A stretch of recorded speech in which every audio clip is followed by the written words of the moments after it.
pro that I have to say is that if you're coming from PC to console and you want to use keyboard and mouse, you're not going to have any latency issues whatsoever. That was a huge concern for me, and I'm sure it is for anyone else who's looking at this product, is there any input lag and is it going to impact my gameplay? Thankfully. So guys, today's video is going to create a lot of butt hurt, a lot of ruffled feathers.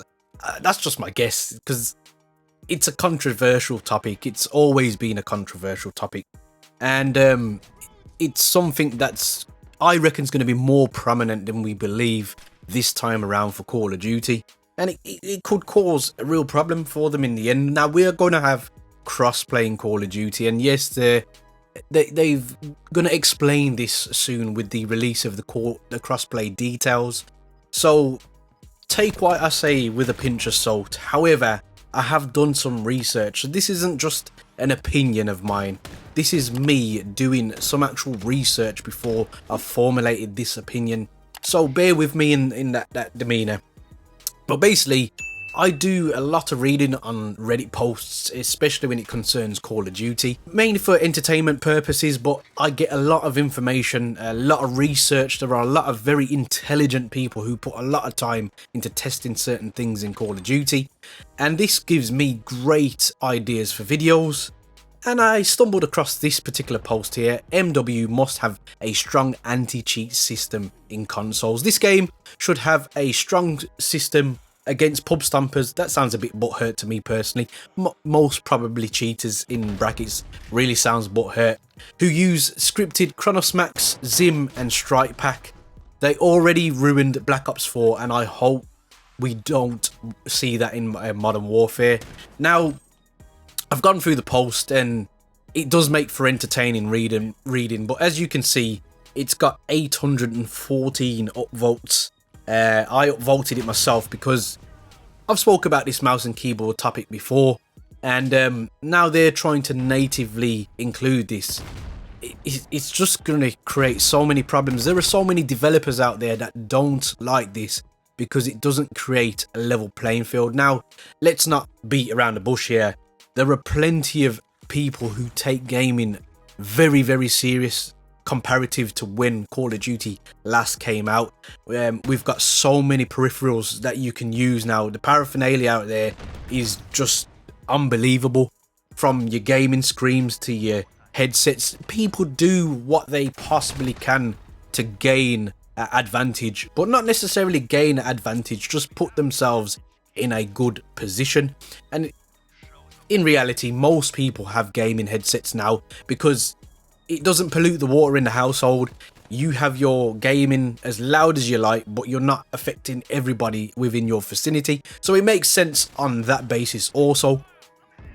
But the problem I have is when something gives you a distinct, clear advantage, something that you can't perform on if you was to do it with the standard issue equipment. And this is where the mouse and keyboard Zim issue comes in. There is a Zim Apex which seems to be very good, and in this particular Reddit post here you can see a lot of to and fro and a lot of people talking about input delay and stuff like that.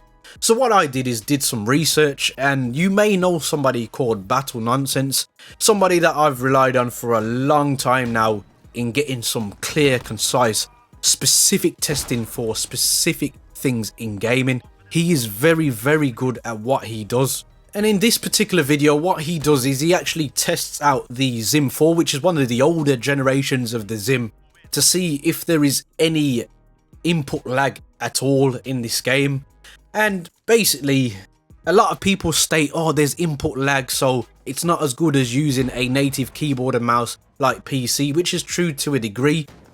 But here is a chart, and you can see that at most, there is 7 milliseconds delay using the Zim 4. Now, the Zim Apex, which is the newer one, has an app, so you are bound by the sensitivities in the game, but you can adapt these via the app to be more like a PC. So it's sweet spot's supposed to be between 3000 and 4000 DPI, but you can tune this more on this app. So for those people who say, oh, it feels like a controller. It actually doesn't. And these are probably people that have jumped onto keyboard and mouse expecting it to turn them straight into better players. That's not going to happen. What my issue is people who are homed in on their skills on mouse and keyboard, who have been PC players for a long time, coming over to the console and using their skills that they've picked up, the muscle memory that they've had for a long period of time, and then using that against people who are using thumbsticks. Now that is a crazy advantage, no matter how you want to put it. But Battle Nonsense has narrowed it down, and it's around 7 milliseconds. So I've done even more research, and if you look here, the average human reaction time is a quarter of a second, 250 milliseconds. And even pros, Formula 1 drivers, fighter pilots, championship video gamers fall into 100 to 120 milliseconds. So you can see how much of input lag that is, that it's not even noticeable to a human being in reality. That's what we're seeing here. So for those people who defend this equipment and say that no, it's not an advantage, it is an advantage, and there is proof to show you out there that it's an advantage. Furthermore, it isn't detectable. There is a way to detect it apparently, but it isn't detectable because it mimics a controller. So for me, if you have to secretly hide something to be involved in a particular competitive scene, let's talk about it in a competitive nature. I.e., if I was a 100-meter runner and I was running up against the Usain Bolts of the world, and I was tested to find that I had something that gave me an advantage in my system, I would be banned. I would be banned, or I would be chastised by the media, by the public, and by my fellow runners that I've tried to cheat in essence. And this is what I believe the Zim Apex, the Zim 4 does, because it tricks your console into believing that you're using a controller. Now that is something that is debatable to a lot of people, but it seems that the general consensus is that a lot of people feel the same way that I do about a lot of games, not just Call of Duty. So the real question is, we know that they're going to try and make keyboard and mouse native. How are they going to implement this without people creating workarounds that are going to clearly ruin lobbies? Because this really does look like one of the best Call of Duties we are ever going to get. And I do like the idea of them implementing the crossplay, but the playing field has to be kept even here. Now, it doesn't help that people like Sony, people like Microsoft are out here promoting these products, but we are at a stage in gaming where that isn't your generic setup. People like playing from their couches, people like lying on the floor. And I'm sorry to use this example, but Tabor Hill sits on the floor in his closet. Now, that isn't practical with a mouse and keyboard. You literally have to change your whole setup to accommodate a mouse pad, a mouse, and a actual keyboard. So your casual gamer isn't going to go out there and invest in a mouse and keyboard. It's just not what they want to do. So we're at a period of time where mouse and keyboard being native on console, we aren't ready for that. Unless you're going to sell a mouse and keyboard with consoles, so you get one out of the box, then we're never going to have a level playing field. I do believe that eventually that is where we're going, and I feel like overall the console controller, beg your pardon, will become obsolete in the end. It's just a matter of time before this sort of stuff happens.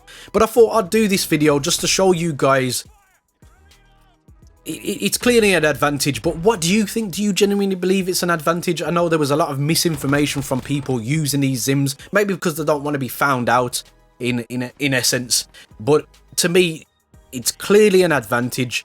There isn't enough input lag in there for it to actually affect your gaming. You're still going to have a clear advantage over people in terms of aiming abilities, and I'm under the belief that you get aim assist as well, because it's going to mimic a controller. So why wouldn't you get aim assist? That's something that I've still struggled to get a clear answer on, but there are people out there that will be able to clear this up, and there are a few snapshots at the start of the video you will have saw by another guy I know called Air Bear. I watch him for my gaming PC that I'm building, and he has also stated clearly that there is no input lag, so I can't really see a counter argument. Guys, let me know down in the comment section what you believe about these Zims and what you believe Activision and the likes of Infinity Ward should be doing to make sure that cheating is brought down to a bare minimum. Let me know that in the comment section. Guys, there are many buttons you could hit, but a like and subscribe button, I hope they took your fancy. And as always, guys,